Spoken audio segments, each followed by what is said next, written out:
शुरू होने जा रहा है देश का सबसे बड़ा मुकदमा, आपकी अदालत, रजत शर्मा के साथ।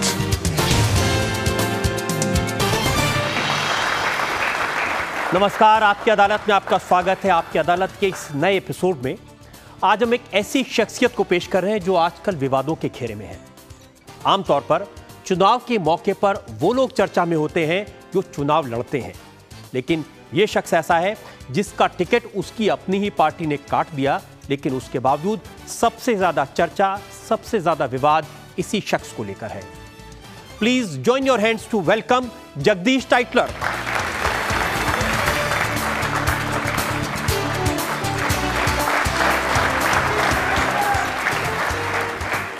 और इससे पहले कि आपकी अदालत में इल्जामात और सवालात का सिलसिला शुरू करें, आज के जज विनोद शर्मा की इजाजत चाहेंगे आज की कार्रवाई शुरू करने के लिए। मुकदमा शुरू किया जाए। और मुकदमा शुरू हो इससे पहले एक नजर डालते हैं उस कंट्रोवर्सी पर जिसकी वजह से आज जगदीश टाइटलर पर यह मुकदमा चलाया जा रहा है आपकी अदालत में। जगदीश टाइटलर इस वक्त खबरों में हैं क्योंकि कांग्रेस ने उनका टिकट काट दिया। टाइटलर 4 बार लोकसभा का चुनाव जीत चुके हैं। वो कांग्रेस की सरकारों में मंत्री रह चुके हैं। इस बार पार्टी ने उन्हें अपना उम्मीदवार घोषित किया। इसके बाद सीबीआई ने 1984 के दंगों से जुड़े एक केस में जगदीश टाइटलर को क्लीन चिट दे दी। मामला अदालत के सामने आता इससे पहले ही दिल्ली और पंजाब में सिखों ने इस क्लीन चिट के खिलाफ प्रदर्शन किए। फिर दिल्ली में होम मिनिस्टर पी चिदंबरम की प्रेस कॉन्फ्रेंस में एक सिख जर्नलिस्ट ने उन पर जूता फेंका। इसके बाद कांग्रेस ने जगदीश टाइटलर को चुनाव के मैदान से हटाने का फैसला किया। जगदीश टाइटलर ने प्रेस कॉन्फ्रेंस में कहा कि उनके खिलाफ कॉन्स्पिरेसी की गई है। आज हम जगदीश टाइटलर से जुड़े हर इल्जाम की तह में जाने की कोशिश करेंगे। तो मुकदमा शुरू होता है आपकी अदालत में। पहला इल्जाम जगदीश टाइटलर पर। आपकी अदालत में जगदीश टाइटलर पर इल्जाम है कि ये अपनी पार्टी पर बोझ बन गए हैं। टाइटलर साहब, जब भी चुनाव होता है, मैंने देखा पिछले 3-4 चुनाव में, हर बार चुनाव से पहले आप पर इल्जाम लगते हैं और ऐसा लगता है कि पार्टी के लिए लायबिलिटी बन गए आप। लायबिलिटी तो नहीं, मैं सोचता हूँ कि ऑपोजिशन वाले मेरे से इतने घबराते हैं कि इन्होंने 4 इलेक्शंस लड़ी हैं, चारों जीता हूँ। और इनके जितने बड़े से बड़ा स्टालवर्ट भी है, चाहे मदन लाल खुराना, कमल लाल गुप्ता, विजय कुमार मल्होत्रा, विजय गोयल, इनके पास और लीडर तो बचे नहीं है। सब जगह इतने घबराते हैं कि कोई ना कोई विवाद में डाल के कि किसी न किसी तरीके से इसको बदनाम करें। तो आपको लगता है कि आपकी पार्टी ने अन्याय किया है आपके साथ में?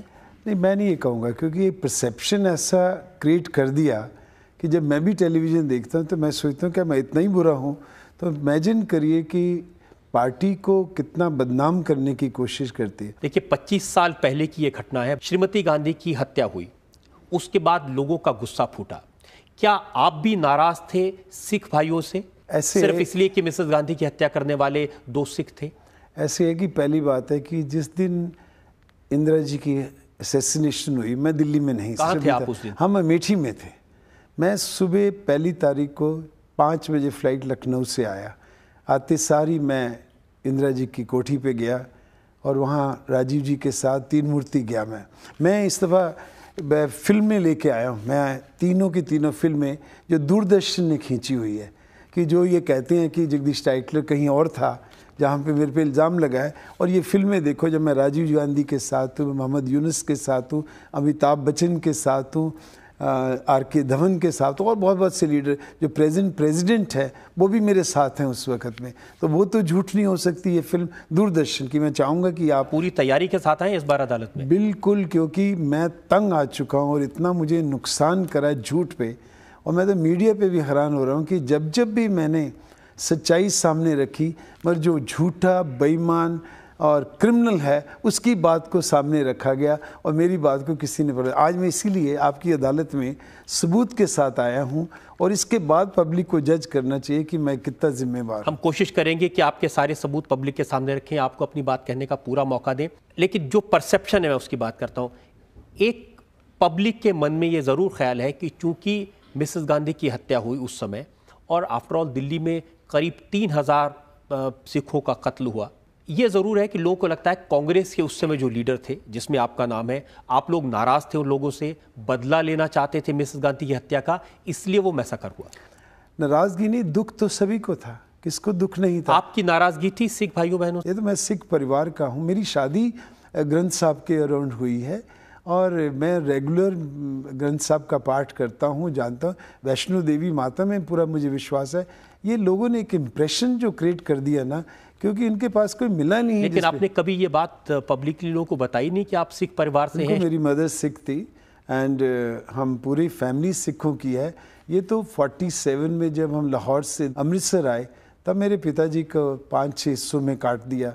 फिर मेरी माँ ने हम सब के बाल बूल काट कुटा के एक ट्रेन के अंदर छोटे से बाथरूम में बंद करके, जो 48 घंटे के बाद ट्रेन पहुंचने के बाद डब्बा तोड़ के निकाला था मैं, हम वैसे आए हैं। तो सिखों ने मेरे खिलाफ कभी वोट नहीं डाली। ये हैंडफुल ऑफ अकालीस अपनी पार्टी करने, अपनी इलेक्शन के वक्त और बीजेपी के साथ मिलके। आप सिख परिवार में थे, मदर सिख थी, लेकिन ये फिर नाम टाइटलर कैसे आ गया?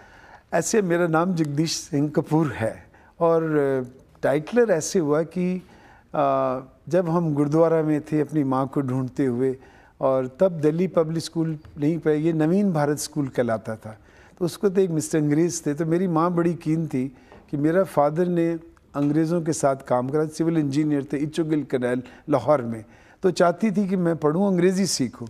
तो जाते 5 रुपये कहीं से इकट्ठे करके उन्होंने नवीन भारत स्कूल में जाके मुझे दाखिल कर दिया। अब 2-3 महीने के बाद फ़ीस तो नहीं थी, जब फ़ीस नहीं तो नाम कटा, तो उन्होंने बुलाया मेरी माँ को। उन्होंने कहा क्यों नहीं तुमने फ़ीस दी? उन्होंने कहा खाने को नहीं है, गुरुद्वारे में खाना खाते हैं, फ़ीस कहाँ से ला के देंगे? तो उसने कहा अच्छा मैं इसका ख्याल करूँगा, तो मेरे पास छोड़ दो। तो मैंने नाम लिया, मैंने कोई रिलीजन वाइज आप क्रिश्चियन नहीं बनने? ना सवाल, but I have lot of respect for Christianity. Every religion for me is same, but I am a कट्टर Hindu, but a good Hindu, not like the BJP RSS people. इस हालात में दिल्ली में अभी तक कोई लीडर नहीं है जो 4 दफ़ा जीता हुआ है। इस दफ़ा 5वीं दफ़ा जीता तो रिकॉर्ड बनता, बट अनफॉर्चुनेटली जो हुआ है वो आपके सामने है। तो इसका मतलब जो कहावत है कि बद अच्छा बदनाम बुरा, दुनिया मुझे कह रही है अच्छा काम करा है, और ये कुछ अकालीस, मैं सरदारों को नहीं कहता क्योंकि दे आर गुड पीपल। मेरे साथ आज भी आप मेरी कॉन्स्टिट्यूंसी में जाइए, अगर एक भी मेरी कॉन्स्टिट्यूंसी में आज भी एक फैमिली भी आपको कह दे कि जगदीश टाइटलर बुरा है, ये इसमें तो कोई शक नहीं है कि 31 अक्टूबर के बाद में दिल्ली में मैसेकर हुआ। हुआ। आप पॉलिटिकल लीडर थे, मेंबर ऑफ पार्लियामेंट थे, क्या आपने किसी सिख को बचाया? 31st नाइट से लेके 12 नवंबर तक हम सब ड्राइंग रूम में ज़मीन पे सोते थे। सारे बेडरूम से हमने सिख फैमिलीज़ को रखा। आप स्नो वाइट की फैमिली है, संगतपुरी की फैमिली है, पुरीज की फैमिली है, 13 बी, हमारा 12 बी है, 13 बी है, और उनको पूछो सदर बाज़ार में जिनकी लेदर्स की फैक्ट्रीज हैं जिनको बचाया। अभी जगदीश जी ने अपनी बहुत सफाई दी कि मैंने ये किया, मैंने वो किया। इनको टिकट कांग्रेस पार्टी ने दी, अब इनकी टिकट काटी, कांग्रेस पार्टी ने काटी। किसने इल्ज़ाम लगाया इनके ऊपर? चंद सरदारों ने। इसका निर्णय कौन करेगा कि जगदीश टाइटलर दोषी है या निर्दोष है? अदालत करेगी। अगर 28 तारीख की जो डेट पड़ी है उसमें टाइटलर साहब को निर्दोष साबित कर दिया, फिर टिकट का क्या होगा? इसका कौन जवाब देगा? टाइटलर साहब जवाब देंगे, इनकी पार्टी जवाब देगी? पता है, ये तो पार्टी डिसाइड करी, मैं आपको क्या जवाब दूँ? मैं पार्टी का बड़ा डिसिप्लिन्ड आदमी हूँ। आप डिसिप्लिन है, लेकिन मैं पूछना चाहता हूँ कि निर्णय कौन करेगा? चंद लोग। इनका सवाल बड़ा सिंपल है कि मान लीजिए आपको CBI ने क्लीन चिट दी, इसको अदालत ने भी एक्सेप्ट कर लिया, और अदालत ये कहती है कि जगदीश टाइटलर पर कोई इल्ज़ाम नहीं है या जो गवाह हैं वो झूठे हैं, तब वेट करूंगा, पार्टी का काम करूंगा, उसके बाद देखेंगे जब नेक्स्ट इलेक्शन आएगी। अगर पार्टी ने सोचा ठीक है, नहीं सोचा तो पार्टी का काम तो करेंगे। जगदीश, हम ब्रेक के लिए रुकेंगे और ब्रेक के बाद जब लौटेंगे तो जगदीश टाइटलर से पूछेंगे उन इल्ज़ामात के बारे में जिनको लेकर CBI ने क्लीन चिट दी। हम जगदीश टाइटलर से पूछेंगे उन इल्ज़ामात के बारे में जो इन पर पिछले 25 साल से लगातार रहते हैं। सरदारों से पूछता हूँ, अकालियों से, कि भगवान तुम्हें अगर सच्चाई है तो तुम्हें पनिशमेंट ज़रूर मिलेगी, वो ग्रंथ साहब तुम्हें पनिशमेंट देंगे जिसके नाम पे तुमने मुझे बदनाम किया।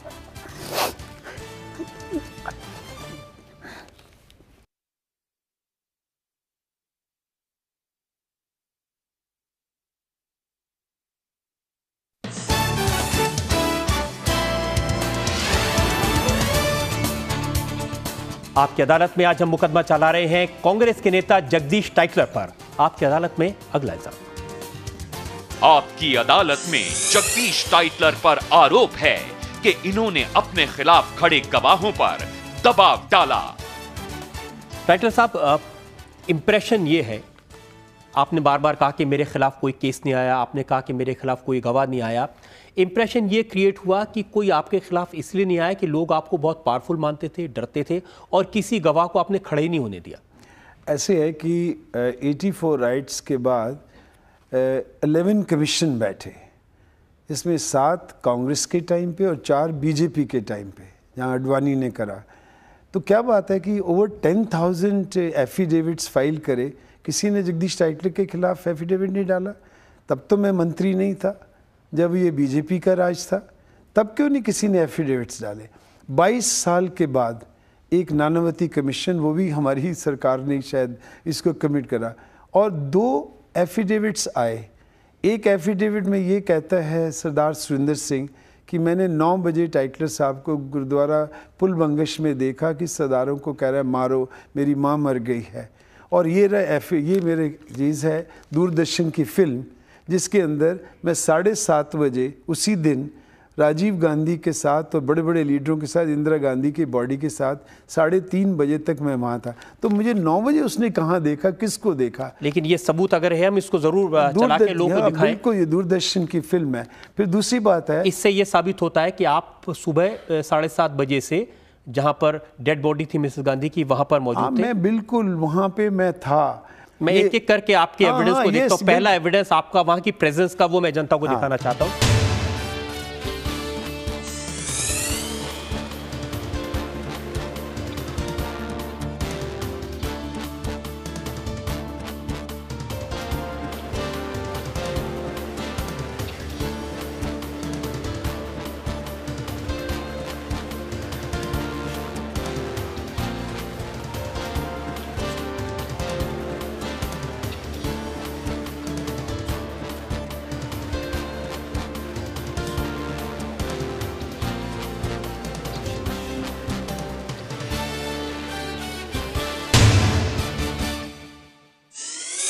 दमन साहब साथ खड़े हैं, मोहम्मद यूनुस साथ खड़े हैं, अमिताभ बच्चन मेरे साथ खड़ा हुआ है, and all the other leaders are there, you know, I am there anyway. ये जितने लोग हैं, इनमें से कभी किसी ने ये नहीं कहा कि वो खड़े होकर आए और कहें कि ये सबने कहा। सीबीआई ने पूरी इन्वेस्टिगेशन करी है, जो जो उस फिल्म के अंदर हैं, सीबीआई ने एक एक से एविडेंस लिया है। Do you know 1300 witnesses CBI has gone.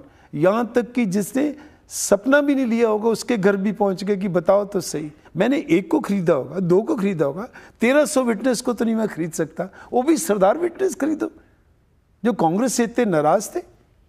एक तो होना चाहिए कि जो आगे कहे कि मुझे खरीदा गया है। जिसने मेरे पे इल्ज़ाम लगाया वो भी आके कह रहा है कि मेरे को झूठ करवाया गया। मैं नाम नहीं लेता उस वकील का, जिस वकील ने ये सारी गेम खेली है। आप सुरेंद्र सिंह का पूरा इंटरव्यू पढ़िए जाके, पूरा इंटरव्यू 25 मिनट का है। वो दोनों वकीलों का नाम लेता है उसके अंदर कि गेम उसकी है। आप कह रहे हैं कि ये जो इसने गवाही दी ये बिल्कुल झूठी थी, लेकिन इसने ये बार बार कहा कि मैंने एफिडेविट दिया था और मुझे डरा धमका करके इस एफिडेविट को बदलवा दिया गया। ये एक दूसरा एफिडेविट है, मतलब कि उसने सीडी, जिसमें उसने कहा कि मैं ना अंग्रेज़ी जानता हूँ, ना उर्दू, ना हिंदी। मैं गुरमुखी में अपने आप जाके नानावती को दे के आया। मैं कागज़ भी मैंने अपने आप खरीदे और मैंने जगदीश टाइटलर को नहीं देखा। ये तो मैंने प्रेशराइज करके नानावती के पास तो नहीं पहुँचाया। और जो पहले उसने जो बनाया था वो कहता है इसमें कि मुझसे लिखवाया गया, नाम भी लेता है जिसने लिखवाया, और मैं कहता है कि मुझे कहा था कि कॉम्पनसेशन मिलेगा कि मुझे चोट लगी हुई थी। तो ये भी, इसका भी आप जरूर सुनाइए। हम जरूर सुना सकते हैं। हाँ। लेकिन इसने कहा कि मुझे तो घबरा करके दिल्ली छोड़ के पंजाब जाना पड़ा, मैं छुपता फिरा, जगदीश टाइटलर के लोग मुझे चेज कर रहे थे। तो मगर उसका फादर है, अच्छा एक और फिल्म है मेरे पास, उसके फादर ने कहा,